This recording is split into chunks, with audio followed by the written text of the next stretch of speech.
말씀의 제목은 주여 보기를 원하나이다. 역지사지라는 말이 있습니다. 입장을 바꿔서 생각해 본다는 이야기거든요. 우리가 인간관계, 사회생활을 하려고 할 때 이 역지사지는 중요합니다. 뭔가를 결정하고 또 판단하려고 할 때 상대방의 입장에서 한번 생각해 보고 이렇게 생각해 보는 것은 저는 정말 좋다고 봅니다.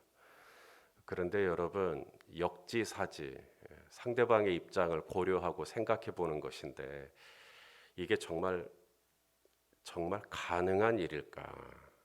이 역지라고 말할 때 이 지가 땅지거든요. 이게 땅을 한번 바꿔보는 거예요. 서 있는 위치를 한번 바꿔보는 거거든요.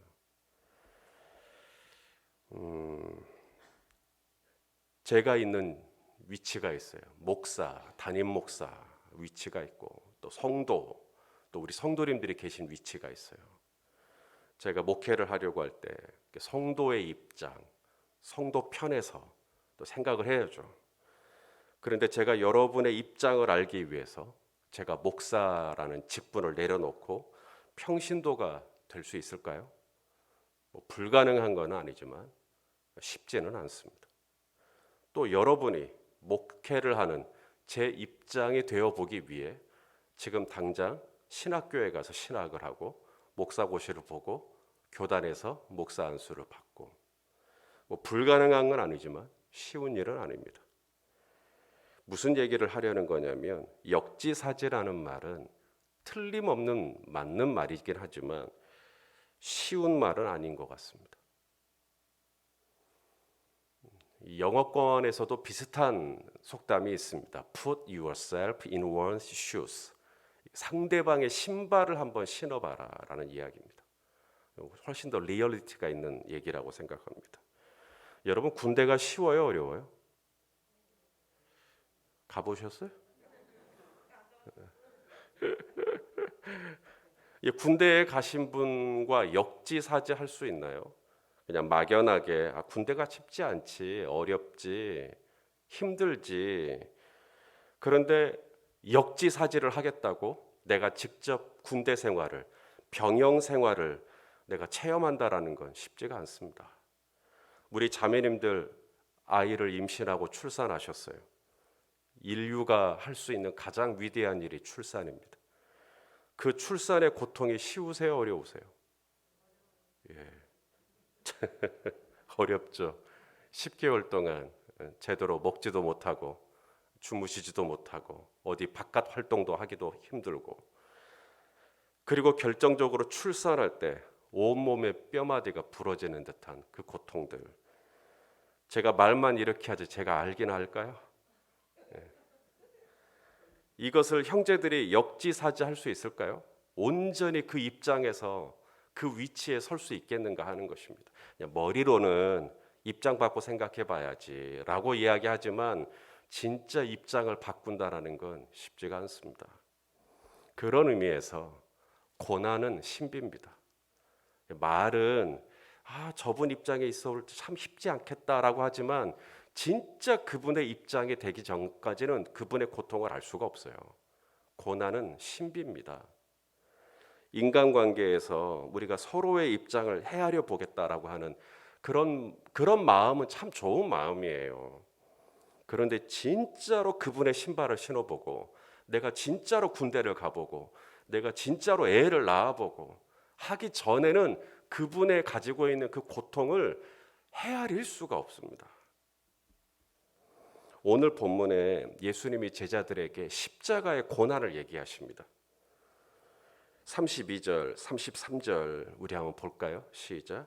인자가 이방인들에게 넘겨져 희롱을 당할 거고 능욕당할 거고 침뱉음을 당할 거고 그들은 채찍질하고 그를 죽일 것이나 그는 3일 만에 살아나리라. 희롱, 능욕, 침뱉음, 채찍질. 자, 제자들이 이해를 할까요? 역지사지를 할 수 있을까요? 그 다음 절을 보세요. 제자들이 이것을 얼마큼 깨달았어요? 하나도 깨닫지 못해요. 알 턱이 있나? 알 수가 없습니다. 이게 뭔 말이지? 그 말씀이 감추였으므로 그들이 그 이르신 바를 알지 못하였더라. 예수님께서 제자들에게 처음 콜링하실 때, 우리 염현자 권사님 기억나세요? 제자들을 예수님이 처음 콜링하실 때 너는 나를 따라오너라. 그 다음 뭐라 그래요? 내가 너로 나를 따라오너라. 그러면서 나를 따라오려거든 날마다 자기 십자가를 지고 자기를 부인하고 따라오라고 했어요? 처음부터 예수님이 나를 따라오라, 날마다 나를 부인하고 십자가를 져라 했으면 제자도 안 갔을 거예요. 예수님이 처음에 콜링할 때는 나를 따라와라, 내가 너희로 사람을 낚는 어부가 되게 하겠다. 그러면 나를 따르려거든 자기를 부인하고 십자가를 져야 한다는 얘기는 언제 했을까요? 3년의 공생에 지나고 십자가 지기 전에 했습니다. 이제는 그 얘기를 감당할 만큼 된 거예요. 처음부터 고난 얘기한 거 아닙니다. 가이사랴 빌립보에서 예수님이 너희는 나를 누구라 하느냐. 그때 베드로가 주여 주는 그리스도시요 살아계신 하나님의 아들이십니다. 그 고백하고 난 다음에 예수님이 비로소 고난을 이야기하십니다. 자, 마태복음 16장 21절 보겠습니다. 시작. 이때로부터 예수 그리스도께서 자기가 예루살렘에 올라가 장로들과 대제사장들과 서기관들에게 많은 고난을 받고 죽임을 당하고 제3일에 살아나야 할 것을 제자들에게 비로소 나타내셨다. 이 비로소라는 말, 여기에 뉘앙스가 있어요. 그러니까 지금까지 하고는 싶었는데 얘기를 못한 거죠. 이 고난에 대한 얘기를 못한 겁니다. 왜냐하면 제자들이 감당을 못할 거니까. 그래도 언제 이야기를 꺼내요? 내가 너희에게 누구냐? 주님은 그리스도십니다. 주님이 메시아고요. 주님이 하나님의 아들이십니다. 이 고백을 하니까 됐다. 이제는 내가 얘기할게. 나 이제 예루살렘에 가게 될 거야. 장로들과 대제사장 서기관들이 많은 고난을 받고 나 죽게 될 거야. 이제 그 이야기를 비로소 얘기하시기 시작하죠. 고난을 아무렇게나 얘기하는 게 아니에요. 구구단도 아직 모르는데 이 아이들에게 미분적분을 가르치면 되겠습니까? 구구 비둘기 뭐 요러고 있는데 이 아이들에게 미분적분을 얘기하면 이거 외계어죠. 이게 뭔 말이야 이게. 갑자기 능욕을 받고 침뱉음을 당하고 희롱을 당하고 이게 뭔 얘기야 이게. 이해가 안 되죠. 그러면 미분적분 포기할까요 이 아이들에게? 아니죠. 차근차근 계속해서 수학을 가르쳐 줘야죠. 수학의 여러 공식들을 마스터하다 보면 어느 순간 미분적분에 대한 눈이 딱 열리겠죠. 아, 미분적분이 이런 거구나. 지금은 모르지만 주님께서 3년이 지난 어느 날 너희는 나를 누구라 하느냐라고 했을 때 일반 사람들처럼 선지자 중에 하나인 것 같고 예레미야인 것 같고 이랬으면 미분적분 못 가르쳐 주죠. 너희는 나를 누구라 하느냐 하는데 사람들은 막 엘리야라고 그러고 예레미야라고 그러고 막 이러고 있을 때 주님은 그리스도십니다. 주님은 살아계신 하나님의 아들이십니다. 이제 미분적분 가르쳐도 되겠다. 이거예요. 이걸 수학의 눈이 열리는 거죠. 미분적분에 대한 눈이 열리는 겁니다. 눈이 열리면 수학의 미분적분이 어떠한 원리로 문제를 풀 수 있는지 보이듯이 오늘 본문에 예수님께서 앞을 보지 못했던 눈이 닫혀져 있던 바디메오의 눈을 여셔요. 눈을 열어줘요. 이 바디메오가 소원이 있었죠. 내가 너에게 무엇을 해줄까? 보기를 원합니다. 그래서 예수님께서 그의 눈을 뜨게 해주십니다. 바디메오의 눈이 열리게 된 것은 어떻게 된 거죠? 이 바디메오가 원했기 때문입니까?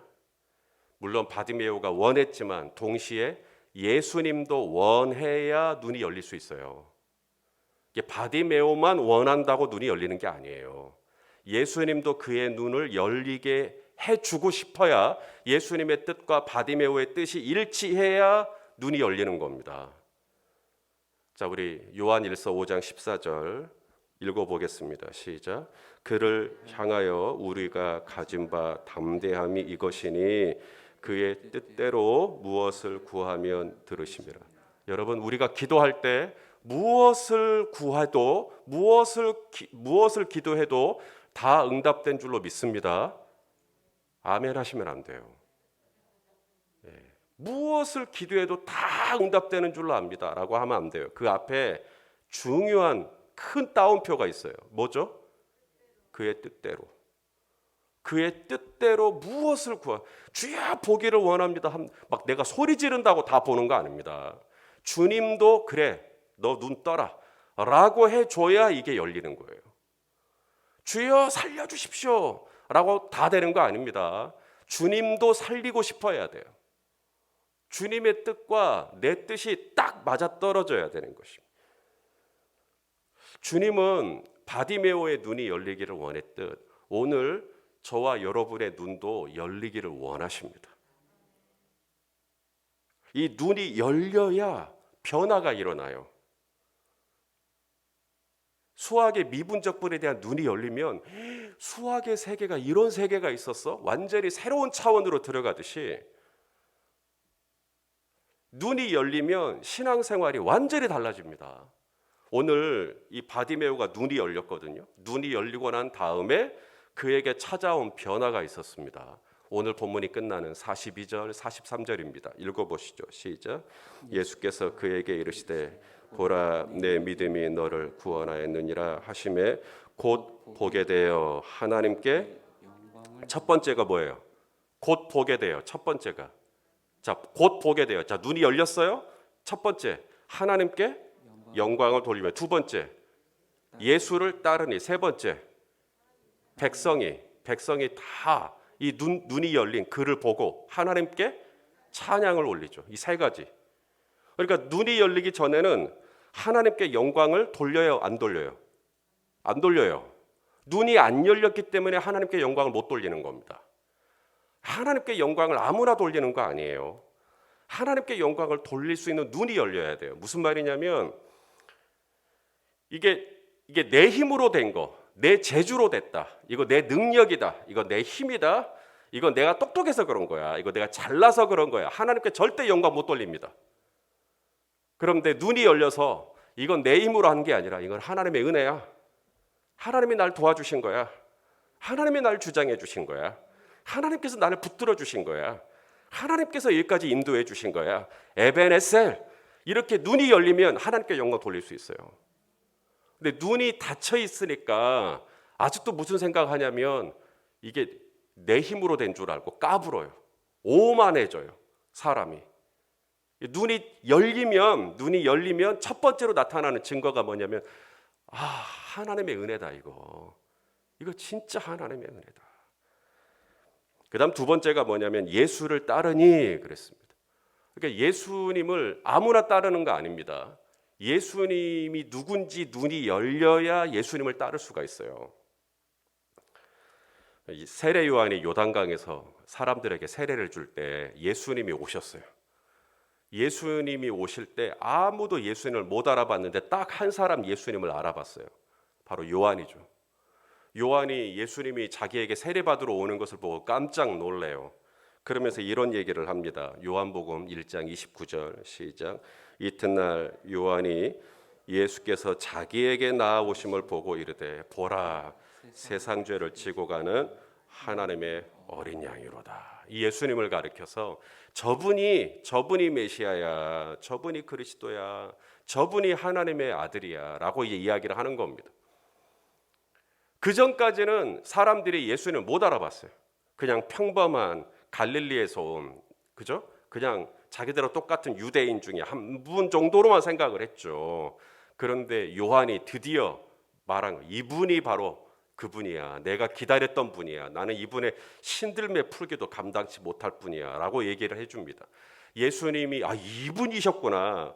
우리 세례 요한이 그렇게 광야에서 외쳤던 소리가 바로 이분이었구나라는 걸 알고 난 다음에 요한의 제자들이 있어요. 복음서에 보면 요한의 제자들이 나옵니다. 바리새인의 제자도 나오지만 요한의 제자가 나와요. 세례 요한의 제자 중에 한 사람이 누구였냐면 바로 베드로의 형제 안드레가 세례 요한의 제자였어요. 근데 이 안드레가 그때 바꿉니다. 그전에는 세례 요한을 쫓아다니던 제자였는데 이분이 하나님의 어린 양이야. 그래서 안드레가 예수님의 제자가 돼요. 예수를 따르게 돼요.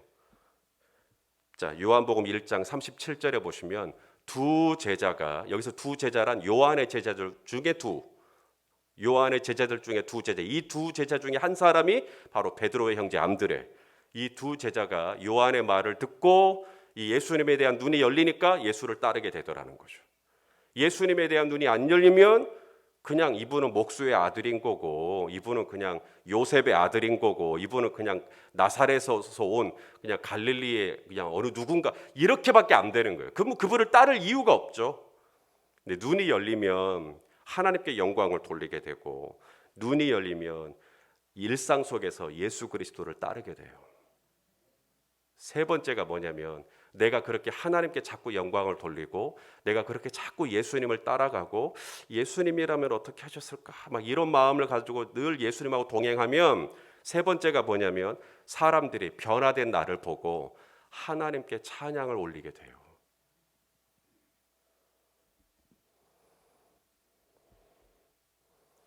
그래서 우리 주님은 오늘도 바디메오의 눈만 열게 해주시는 게 아니라 저와 여러분의 눈도 열리기를 원하셔요. 주님이 가장 기뻐하시는 소원 중에 하나가 뭐냐면, 주여 보기를 원하나이다. 그러면 주님이 내 믿음이 너를 구원하였느니라. 우리의 눈을 뜨게 해주시기를 원하셔요. 왜냐하면 고난은 신비예요. 이 믿음의 길을 걸어가는 건 신비입니다.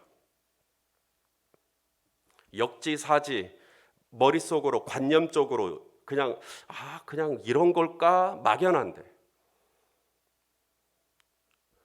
우리 주님은 그 고난 속에서, 그 바람과 바다 속에서 흔들리지 않는 믿음을 갖기를 원하시는데, 그러려면 눈이 열려야 돼요.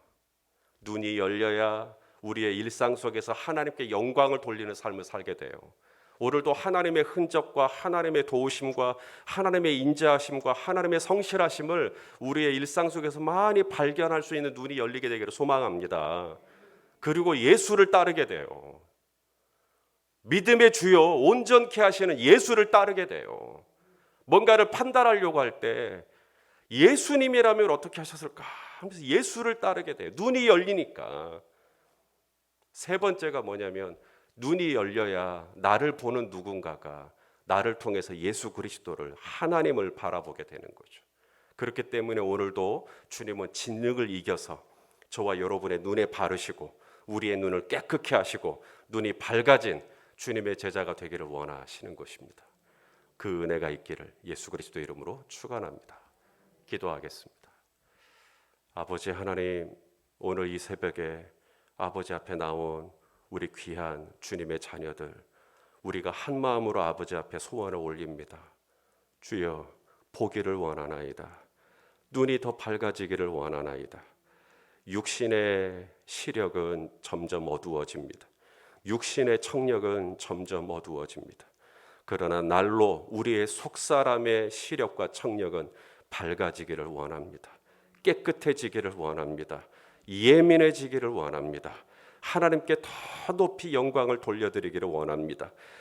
지극히 사소한 일에서도 예수님 따르는 제자가 되기를 원합니다. 나의 변화된 모습을 보고 내 자녀들이, 나와 관계된 자들이 하나님을 볼 수 있게 하여 주옵소서. 예수님의 이름으로 기도하옵나이다. 아멘.